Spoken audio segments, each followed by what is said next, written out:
Z, on today's show, we are going to be interviewing Nealy Fischer. And check out this resume. All right. She's a best-selling author. Check. She's also a mompreneur. Check. She's a mother of 4 kids. That's pretty awesome. One less of you, by the way. What? Well, you have 5. Well, I'm just doing simple math. But I haven't pushed any of the babies out of my 4 body. Is 1. If I pushed any babies out of my body, I would just be done. I would just be done with life. I would say, give me a lifetime achievement. You'd also be on badge. every cover of the National Enquirer, too, by the way. Or one of those. Is that still even a thing? If it's not, we should bring it back. We should. It should be a thing. A National Enquirer. Now, Thrive Nation, without any further ado, back to our interview here with Nealy Fischer, the best-selling author, mompreneur. Her new book is about eating healthy, wonderful eating healthy habits. She's a best-selling author. She's a mompreneur. She's a mother of 4. She is a phenomenon. Ladies and gentlemen, prepare yourselves emotionally for the interview with Nealy Fischer. And here comes the intro music. Some shows don't need a celebrity narrator to introduce the show, but this show does. 2 men, 8 kids, co-created by 2 different women, 13 multi-million-dollar businesses. Ladies and gentlemen, welcome to the Thrivetime Show. 2, 1, here we go! Started from the bottom, now we here. Started from the bottom, and we'll show you how to get here. Started from the bottom, now we here. Started from the bottom, now we here. Started from the bottom, now we here. Yes, and Dr. Z. One more yes. See, on today's show, we have the incredible, the wonderful Miss Nealy Fischer. Miss Nealy, welcome onto the show. How are you? I am fantastic. How are you? I typically tell people I'm more flexible than like a gymnast who's consumed a lot of fish oil, but now I don't think I should say that because you are, in fact, the flexible chef. So I'm excited to have you on the show, my friend. Could you tell us about this book? What is this book about? Yeah, I just released last week. It's called Food You Want for the Life You Crave, and it's really all the kind of food that we want to eat to feel good and look good. Just basically live the life of our dreams. I know it sounds like big and lofty, but actually the book is so much more than just a collection of recipes. It's really like a lifetime of wisdom on how to become a flexible chef, transforming from just being a cook that follows rules to somebody who's more chef-like in all areas of their life. And of course, woven throughout the book is what my secret ingredient is, which is flexibility. So how can we basically break the rules in order to basically have more fun, be more creative, and be more awesome? Could you give us an example of a way you can break the rule and be more flexible with your cooking? Yeah, gosh. I mean, specifically in a recipe, most of us just follow the list of ingredients and we add the thing and then we do the that and then we basically hope that it turns out the way the beautiful picture shows it in the recipe, right? But what a chef knows how to do is go like, oh, interesting. So that's a really good concept. This is the most important element of this recipe. How can I sort of make this my own? I might add a little bit more of that. I might totally tweak it entirely. I might recast, the sauce for something else. I might, I'll know how to deal with leftovers. I know how to swap ingredients. The country that I'm living in doesn't have, chipotle adobos or whatever. How can I modify and play to basically make it my own? How do I make it vegetarian? How do I transform this chicken dish that looks so cool? How do I make that for my vegan friends? How do I slash time? It's all these little tips and hacks to becoming more chef-like in your life. Now, I'm so fascinated to have you on the show, Z. I love having her on the show because, one, every interview I've watched with her, great energy. But you understand what it's like to be an entrepreneur because you are an author, an entrepreneur, but you're also teaching living healthy. And Z, a lot of times people view them as mutually exclusive ideas. You know what I mean? Like my business sucks right now because I'm, getting in shape. Because I'm a vegan. Because I or vice versa. Yeah. You know what I mean? People see them as two opposing ideas. I want to ask you, Nealy, how do you personally, what are your rules for eating healthy on a daily basis? What's on your no zone list where you go, thou shalt never eat this, or what? Just walk us through what you eat on a typical day. Okay, sure. I usually start my day out with eggs. I don't know if any doctors in the room are going to be like, eggs every day make you die soon. It's so crazy, right? How many food trends there are. The one thing that's really good for you, but if you eat it too much is really bad. It's so crazy to keep up with these trends. Yeah. And I think everyone just has to do what works for them, honestly. When I have eggs in the morning, I just feel renewed amount of energy throughout my day. I don't start anything with sugar in the morning, and I just feel like the proteins and the fat kind of keep me going until lunch. So I do eggs in the morning, sometimes salmon, because I spend a lot of time in Asia, and like that Japanese bento box thing, I like love having fish for breakfast. So I sometimes do that, but it's really all about protein in the morning. I do coffee every single day, and some good hot water to balance it out. And then I'll have little snacky things around if I'm like working and I need to snack on something. I always have cut up veggies in the fridge, sugar snap peas and jicama. And I love dipping it in some tahini, which is like my favorite little snack. It's almost like better than hummus because it's just sesame seeds basically with lemon juice and a bunch of other yummy things. And then I usually have I'm pretty boring. It's so funny. People are like, what are all the interesting foods you eat? I'm like, I'm kind of boring when I'm just on my own. Lunch is like a salad or some veggies with some protein and maybe some like rice or something if I need kind of whatever. And then dinner is like same. I have a whole bunch of fun recipes in the book. Like I do something called a miracle stir fry, which is basically a sheet pan stir fry that I do in the oven, which is amazing. So it's like veggies and chicken. You could do it with beef, or you could do it with tofu. You could do it with just veggies. And I make things like, I don't know, a paleo pad thai, which is a spaghetti squash pad thai. And we do lots of roasted veggies.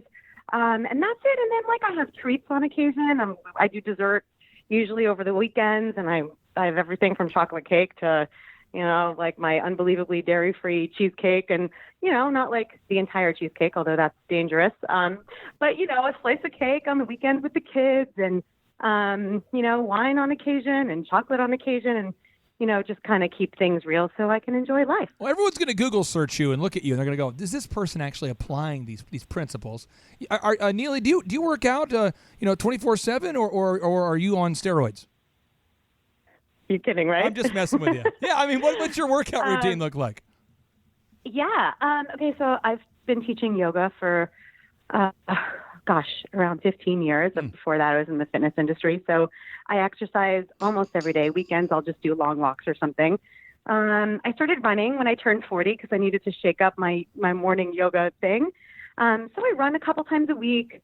I always incorporate some sort of like bar or yoga workout into it. I mean, these days, my life is really full and I'm on the road a lot. So I'm all about like, how do I cram my workouts into shorter bursts where I get the maximum effect? Like I just, I don't want to do a whole run and then a whole yoga practice every day. It's ridiculous. Like I used to be able to do that when I didn't have a lot else going on. But, most people are like, how do I get the bang for my buck? So, for whatever it is, it's great to just do like a super deep sweat, whatever that is for you, and a great stretch or something that's using your body weight, especially as you get older, push-ups and that kind of thing. I do them in my hotel room. Fitness is very important to me, so it happens every day. Now, Nealy, you've been teaching yoga for 15 years, and I just wanted, from obviously a yoga expert, are you familiar with the pose sleeping bear? Because that's actually my favorite. I'm not a big yoga guy, but I'm thinking that's probably my favorite pose. The sleeping bear. The sleeping bear. It's hard to hold. See, I told you she wasn't on steroids. Okay. I told you. You guessed it right.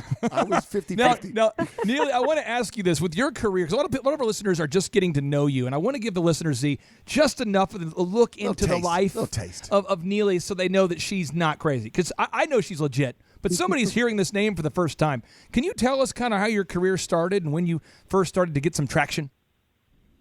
Yeah, sure. So I should start by saying that my career started as a mother, which I still think is my most important job. I have 4 kids. My oldest is 17. My youngest is 6. And when they were growing up, I was teaching at different studios. I was running I always had this kind of entrepreneurial spirit. So I was running my own programs that I developed through the studio, and then I was kind of marketing them on my own to try to build them a little bit bigger. I started doing retreats. I was living in Asia at the time, so we would do retreats, and I'd partner with luxury hotels, and I'd bring in different speakers. And there was always like this kind of food and fitness component to all the getaways that I would do. I'd bring in a select group of people, and we'd like transform their lives in 3 days. And I was always like really interested in experiential transformation. And as a teacher for so long, I was my way to do what I know how to do and inspire people in person. I did that for so long till I got smart enough to realize I need to leverage my time, and started a blog. And although I was still doing events like the blog and the website and all this, social media, of course, that comes along with it, was kind of a good backbone and something that I could use to kind of build it.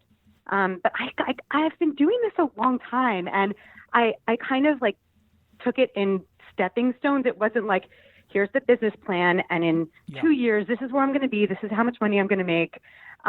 It's been sort of a process. And again, because I was raising kids at the same time, I was doing what I loved. I wasn't getting rich off of it, but I was doing what I loved, and it kind of served me. And I really built up a repertoire of not only recipes, food recipes, but also life recipes and life kind of, life lessons that I then translated into everything that I'm doing right now.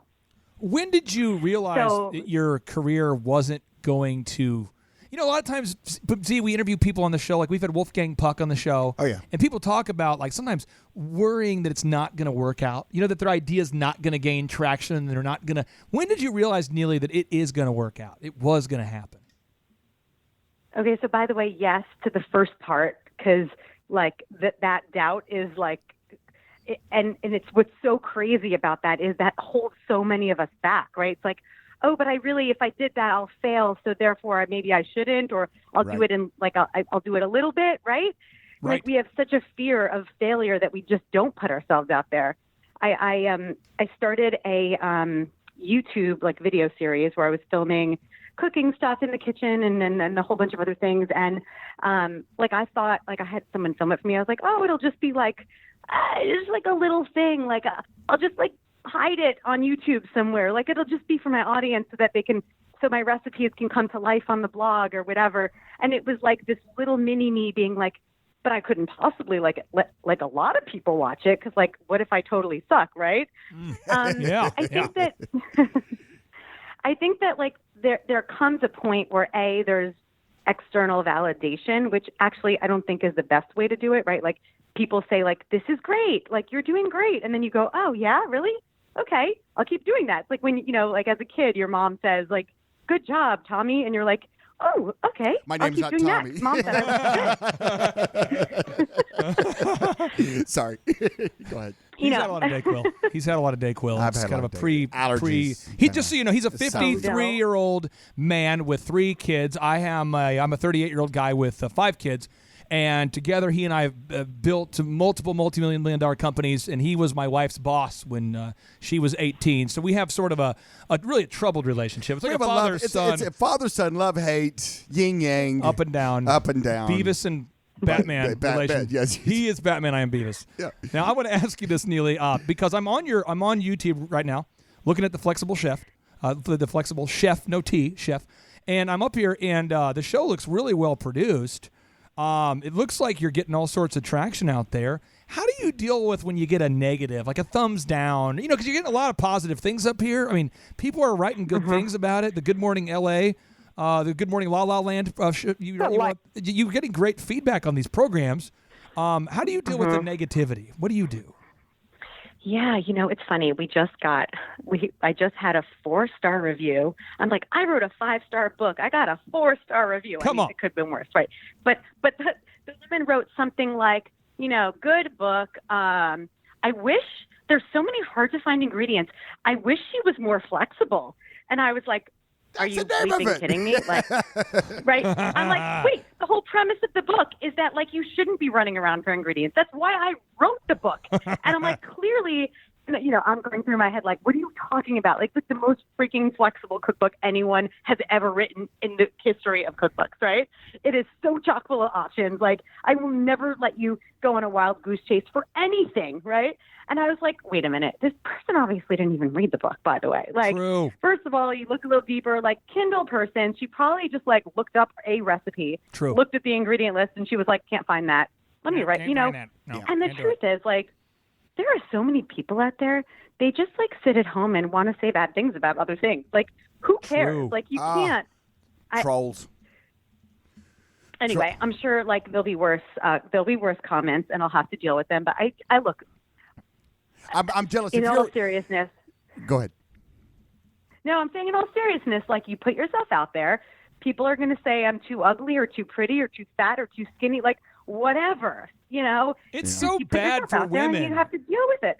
For women, it's super bad because, and I'm, see, as a female, right? Think about this. You're asking me. I want to tee up the premise. Okay. I want to first a little think stretch about for me, but for I'm a gonna second. try. I want to think about it from a female perspective. Okay. Okay. So today I got to work at like 5:45 in the morning. Okay. It took me about 7 minutes to get ready. I get up, I take a shower, brush my teeth, do that thing, brush my teeth a couple times. Do the whole get ready thing. It's like a 7-minute process. Women, it's like an hour-long process usually to get just to get ready. And then after you do get ready and you put yourself on a book cover, then there's some troll who probably isn't happy with vast portions of his or her life, and they're like, well, because I've been given an anonymous account, I'm going to go ahead and take my day to kill Nealy's joy because I don't have any either. And it's just ridiculous. See, the trolls are in control. They are in control. That's hilarious. Nealy, I want to back up just a little bit. Back it up. We talked about fear and stepping out, and we're back. Choo, doot, doot, doot, doot, doot. Because there are some people right now. Let's focus on the women. There are some women right now listening to this radio show, this podcast, that are going, "Wow, I wish I had the gumption to do what Nealy did." The book cover. But I'm scared. I'm afraid. I don't want to put myself out there because someone may say something bad, or I don't think I'm good enough, or the fear, which I just So give a pep talk to someone listening out there. Tell them about, encourage them, pump them up, get them, pump them up, be a Hans and Franz. And get them fired up because someone's out there on the edge and they need someone to just kind of push them a little bit. So have you guys seen Brene Brown's Netflix show? I don't remember what it's called, but No. you guys can look it up. Okay. And she has a quote or whatever that I'm using as my quote now. And she says, choose courage over comfort. Come on now. Just think about that for a second. Choose courage over comfort. And I think a lot of us stay in our comfort zones because it's a safer place. Where that's what we were talking about, like the fear of failure. And life is all about the richness of like doing what you're passionate about, the reward that comes from doing the things that you love and enriching other people's lives, which, by the way, when you do something that enriches other people's lives, as you guys both know, it just comes back at you. So it's like this feeding effect of feeding you. And, getting really clear, like don't just put stuff out there. Like if you have a mission and you have a vision and you have a plan and you have a way of helping people, if you do it from the heart and you kind of don't really, like I actually don't care about people that don't like me because it just really doesn't matter. Come on. Amen. Come on. Brene Brown talks about this too. Like, I just don't care. Like, it doesn't matter. I sometimes envision, this is going to sound kind of like morbid, but true. I actually see my life as I'm growing older and as my kids are, when my son's moving out of the house next year and I'm seeing the life cycle, I really do think to myself, one day we're all going to die. And how am I going to look back at my life? Am I going to have regrets about the things I should have, would have, could have, didn't, wanted to, was scared to, like all these things. And like, you do. Nike knew. We have to just do it. Come on now. There you go. This is why this is why, Z, I'm so excited to have Nealy on the show 8 or 9 times again. Because she's great. This will be the first of a 9-part series here. I'm very excited. Prophetically, I'm just great energy here. I love though that you're not using being a mother as an excuse. I love that because I'm a man, and see, if I had any babies at all, if I had even one baby that came out of my body, I would say I'm done. I'm done. I'm done. Stick a fork since in me. Since I had the baby, I can't work anymore ever. Well, I had this baby. Little Jethro needs constant supervision. I'm serious. When my wife had baby 1, 2, 3, 4, and 5, every time I've thought, wow, how are you going to bounce back from that? And she does. I would have just quit. So, sit it in. Talk to us about that, because Z and I can't speak about that. Talk to us about, encourage the moms out there who are kind of, using the mom thing and saying, I can't be a mompreneur because I have babies. Mm-hmm. So the thing that fuels me is actually being a role model for my children. My son, my 17-year-old, posted a photo of the two of us. One of my favorite photos from the book. We're making a green smoothie milkshake, and he posted this like amazing, beautiful 1-page thing on his Instagram, like, my mom always taught me and this and that, and it was like this like whole like testament to the fact that like he's so proud, and he talked about like his food journey, and I was like, and said like, link to Amazon, like buy my mom's book, which by the way, for a teenager, like, he could have gotten dissed for that. Like, dude, like, It's so not cool to post about your mother on Instagram. But I was just like, I don't even care if I make any money or if I ever, like, I don't care about, this is the only thing that matters. And it was like this real, like, I mean, I had the chills. I started crying when I like read this, and I was like, this is why I do it. Because I'm not just educating the world, and I'm not just inspiring the world, which is also wonderful. I do it for that too. The fact that like my children can look at me and say, I'm proud of my mother and she's doing something good for the world. And if I can inspire that generation, and that's how things happen, right? Then they inspire their next generation, and that's how the world gets better, is when we do our thing. So, as a mom, I think you do it because like if it's something that's bubbling out of you, it's actually going to have a ripple effect for your family. It also, one thing I also want to say about that is that the opposite can also be true, meaning like the pressure that women put on themselves to have a career because they should, and then the kind of I need to have it all at once versus Ariana Huffington, who famously says you can have it all just one thing at a time, or however she says it, but it's not all at once.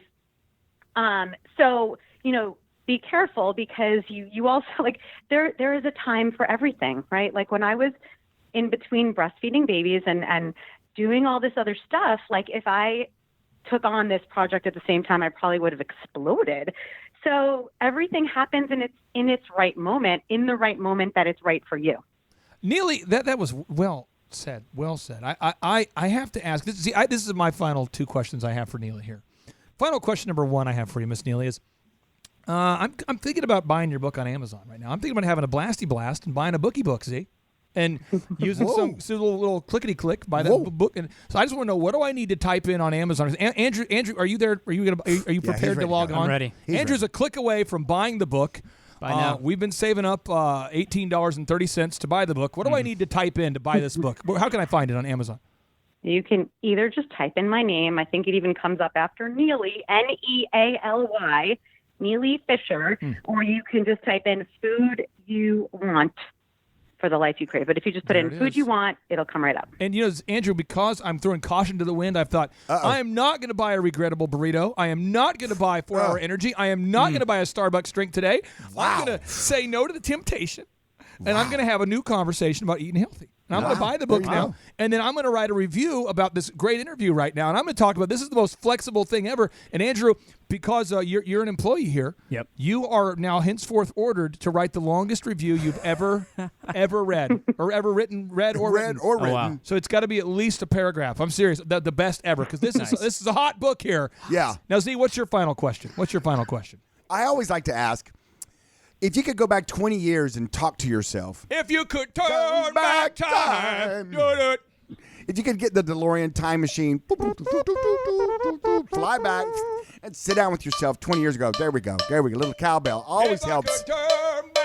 Little cowbell and share. I mean, you can't go wrong with that. Can't go wrong, no. What would you tell yourself? So many things. I think the biggest thing is that I am good enough. And I am worthy enough. And so many of us were raised with the idea that, we have to fix something. In order to be successful, in order to be something, we need to fix something about ourselves. Yeah. We need to fix something about our lives. I was constantly fixing myself, and I was this perfectionist, hence the flexibility that came up afterwards. And so I talk a lot about that journey in the book. But yeah, like, you're totally good enough, and you totally can. Oh, you can do it. You could do it. Okay, final question I have for you. My final question is, how do you organize the first 4 hours of your typical day? I wake up at 5 every day. I have coffee and check in on, I'm usually in different time zones, so I do about half an hour of email work with coffee. I'm constantly trying to get myself out of that loop because there's real value in not going straight to your computer, but I actually find that it really works for me because my brain is clear and I can go to the most important things right away, check them off. Then I work out like straight away. Otherwise, if I wait till later, it just goes out the window because something else gets scheduled. So I work out in the morning, shower, get ready, and then I'm back at work, basically. You are she has the wisdom of a Yoda, but she doesn't look like Yoda. She's a very flexible. That's true. That is true. She's like a Yoda of her time, of her generation, but she doesn't look like Yoda. I don't understand. How's it possible? Yeah, she's more like a princess. You would think someone with this much wisdom would look like a curmudgeon Yoda.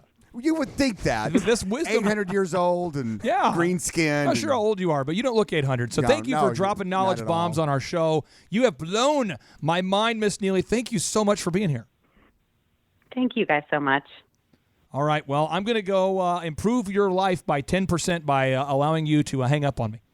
Perfect. And I'm going to go do some yoga. I'm going to go do Sleeping Bear over in the corner. All right. Take care, Miss Nealy. Thank you.